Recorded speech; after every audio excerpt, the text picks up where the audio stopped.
Ashifa, dakwah tanpa batas.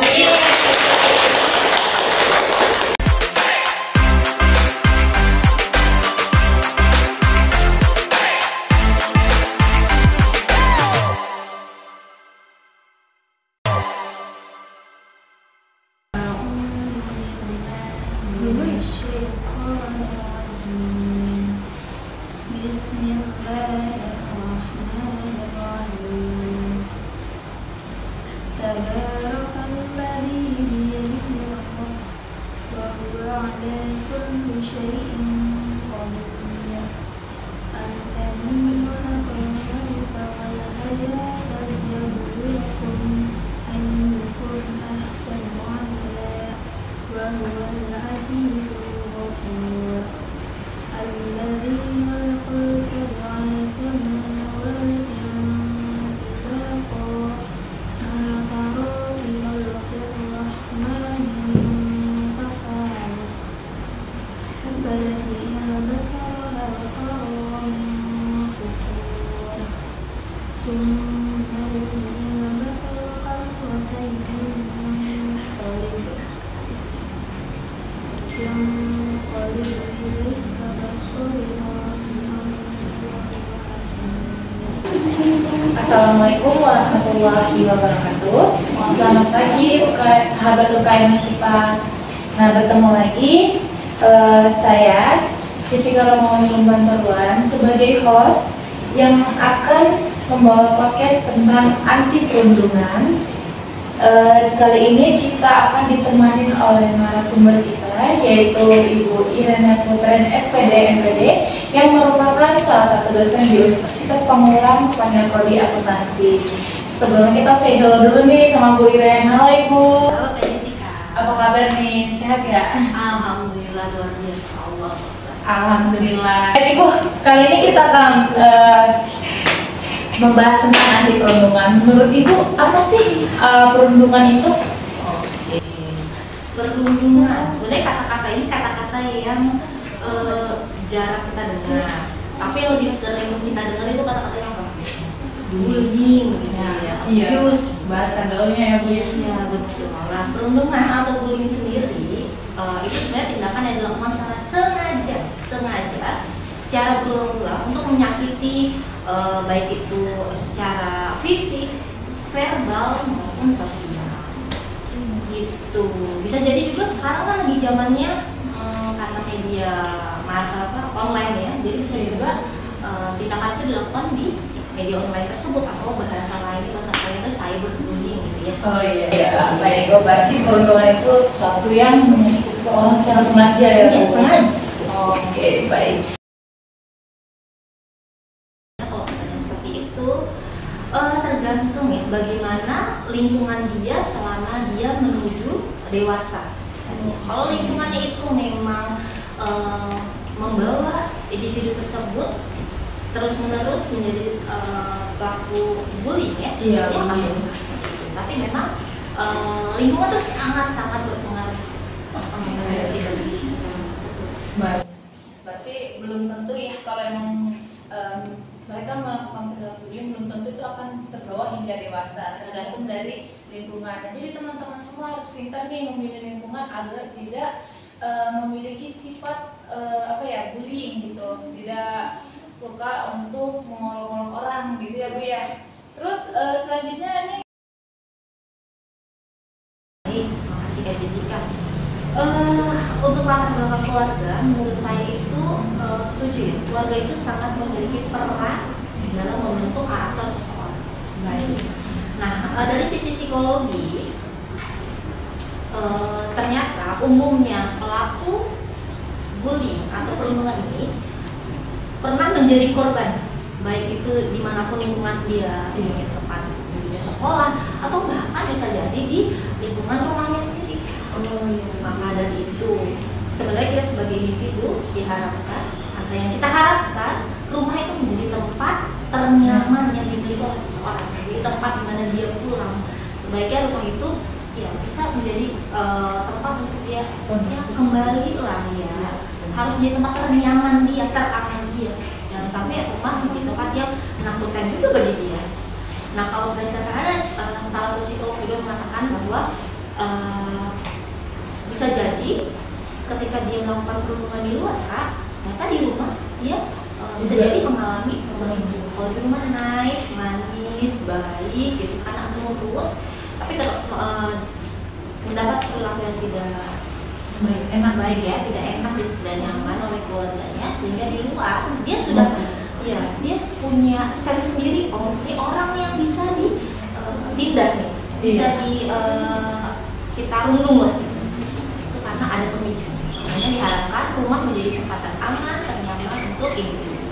Oh, baik Bu. Berarti memang lingkungan selain dari lingkungan, faktor keluarga itu sangat berpengaruh ya terhadap terhadap sifat perundungan, karena kan itu sebuah sifat yang harusnya dibentuk ya. Jadi karena terbiasa dia merasakan perilaku yang tidak enak, terus baik di lingkungan sekolah maupun di rumah, sehingga sifat itu terbentuk gitu ya. Jadi terbawa deh, jadinya dia karena merasa sering dibully atau dia merasakan sesuatu yang tidak enak, akhirnya dia melampiaskan ke orang. Baik. Ya untuk pelaku bullyingnya atau korbannya? Kalau bisa kita korban dulu. Iya, biasanya kalau pelakunya ini agak kita ke korban dulu. Untuk mungkin teman-teman yang mungkin pernah menjadi korban dari bullying itu sendiri, kalau zaman dulu nih Kak, ya, zaman dulu itu bullying itu selesai di sekolah. Misalnya kita mengalami itu di sekolah. Kalau zaman dulu kan belum ada nih handphone, gadget, ya, nyampe rumah dirundung di sekolah, ya udah sampai rumah aman gitu. Ya udah nggak ketemu orangnya gitu ya.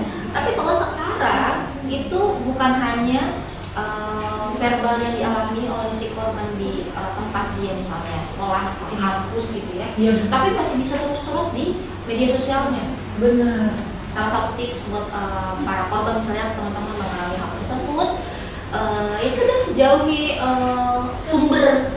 Iya benar.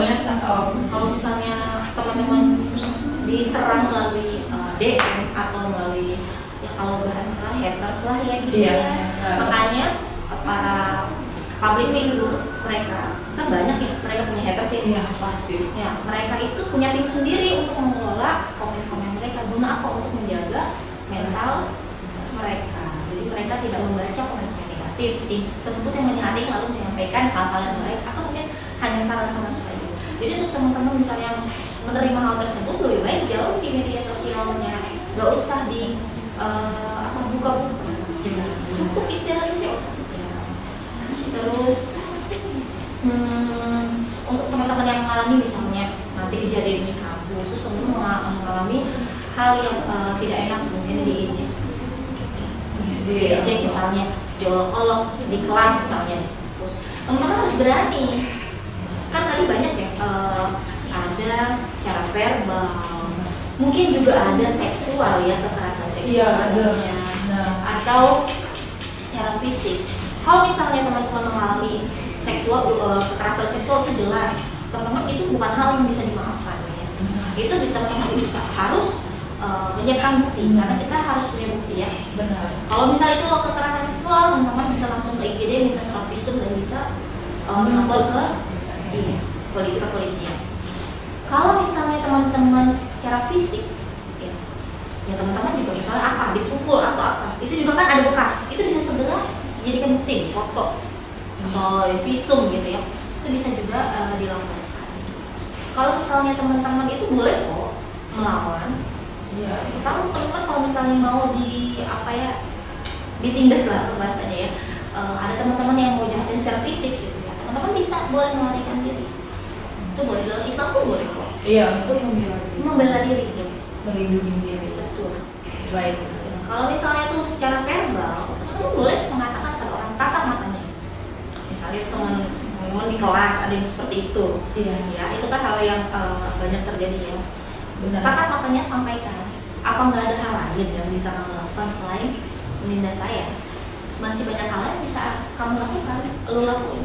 Silakan lakukan hal lain. Itu harus berani. Supaya teman-teman tidak bisa ditindas. Iya. Seperti itu sih sebenarnya. Oke, saya berikan. Baik, jadi saran dari Bu Irene ya, kalau misalnya kita merupakan salah satu dari korban penindasan, kita harus berani speak up ya, speak up dalam bahasa gaulnya, kita berani untuk melawan seseorang yang telah melakukan perundungan terhadap kita, untuk membela diri kita sendiri. Boleh kita cerita ke orang tua kita, tempat orang ke orang yang kita percaya, entah itu ibu kita, bapak kita, boleh kita cerita. Kalau misalnya orang tua menjadi tempat yang menurut teman-teman mungkin aku nggak merasa bisa terselesaikan, misalnya mungkin kan orang tua itu kita nggak bisa milih ya. Kalau teman-teman punya orang tua yang suatu apa ya, keberuntungan banget buat teman-teman tempat mensyukuri itu. Tapi kalau teman-teman ternyata memiliki orang tua yang tidak bisa dijadikan tempat itu, teman-teman boleh ke psikolog, psikiater.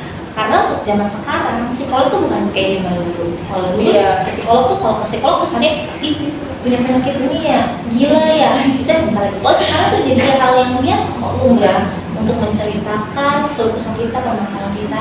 Itu boleh teman-teman, tidak ada tempat lain yang menjadi tempat untuk teman-teman cerita, itu boleh. Gitu. Terus kalau misalnya kampus terjadi, boleh teman-teman tuh lapor ke Kapolri misalnya, menceritakan hal tersebut, mungkin punya solusi untuk masalah teman-teman. Kalau misalnya itu memang sudah hal yang membahayakan, kampus bisa melakukan baik, hukuman gitu buat sang penindas ya. Baik Ibu, oke. Untuk yang ininya Bu, untuk perilaku untuk orang yang memperilaku tindasan ya, pelakunya bagaimana nih Bu? Barangkali yang menonton ada nih ternyata pelaku ya. Sebenarnya kan pelaku itu mereka tadi ya, mungkin saja sebenarnya itu seseorang yang patut kita kasihani sebenarnya pelaku. Karena mungkin saja pelaku tersebut adalah orang bukan korban sebenarnya. Iya benar. Nah dia melampiaskan ke teman-teman yang merasa dia kayak gue ya, gitu ya. Kayak gue ya, dia ternyata lemah misalnya gitu ya. Nah sebenarnya itu juga nggak bisa dewasa itu orang-orang yang seperti itu, karena bisa melakukan hal tersebut. Tapi ingat seperti ada di kalau teman-teman ini surat Al-Hujurat ayat 11 ya, janganlah kamu mengolok-olok suatu kaum, bisa jadi kaum tersebut adalah orang yang lebih baik daripada daripada kita mengolok-olok. Dan janganlah kamu menggunakan gelar-gelar yang buruk, itu kan itu adalah dalam surat tersebut ini. Karena siapa yang tidak bertobat, mereka itu adalah orang-orang yang zolim. Istilah kata zolim serem sekali ya. Iya. Makanya tuh diingatkan oleh ayat tersebut bahwa jangan zolim, jangan mengolok-olok orang. Terus kalau misalnya memang kamu ternyata adalah korban, silahkan obati diri Anda.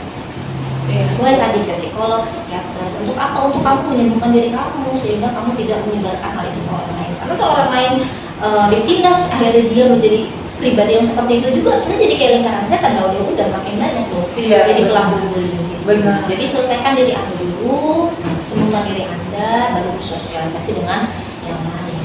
Gitu. Oke, bahkan kampus juga mewadai ya kalau misalnya kita ingin bercerita. Boleh, kan yang ada. Nah, kampus kita juga ada nih konselingnya. Iya, konseling. Kalau misalnya di lingkungan rumah kita juga merasa lingkungan rumah itu nyaman, maka di kampus juga ada, kita bisa konseling kepada yang emang udah ditugaskan dalam itunya. Nah, ya tadi sebenarnya itu tips-tipsnya udah disampaikan juga. Hindarilah masalahnya. Iya, hindarilah masalahnya. Kalau misalnya tidak bisa bernaung di lingkungan tersebut, lebih baik keluar dari lingkungan itu, gitu ya. Terus kalau teman-teman benar-benar sakit banget, tadi yang nggak bisa disembuhin lagi dengan bercerita dengan teman misalnya. Tapi kita kalau bercerita juga harus milih ya, bercerita pada orang yang tepat. Kalau nggak punya, tadi saran saya mending psikolog, psikiater, ya.